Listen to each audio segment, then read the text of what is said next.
বন্ধুরা মাংসের নাই মাছের তরকারি রান্না করবো, যদি কারো খেতে চাই চলে আসুন না। বন্ধুরা এই যে তেলাপিয়া মাছ নিয়েছি, এবার মশলা মাখিয়ে নেব।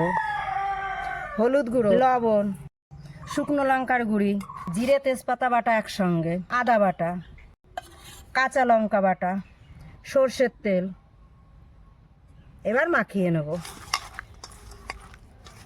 এবার বেটে রাখা গরম মশলা দিয়ে দেবো।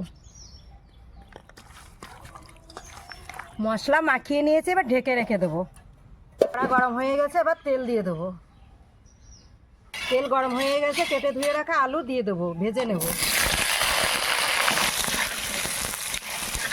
আলুগুলো লাল লাল করে ভেজে নিয়েছি, তুলে নেব।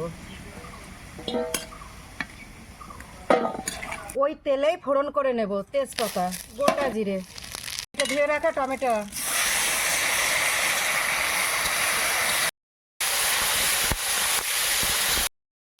ধনের গুঁড়ি, জিরের গুঁড়ি, ভেজে রাখা আলু দিয়ে দেবো, লবণ, হলুদ,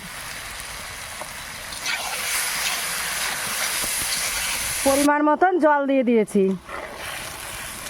মশলা মাখানো মাছ দিয়ে দেবো।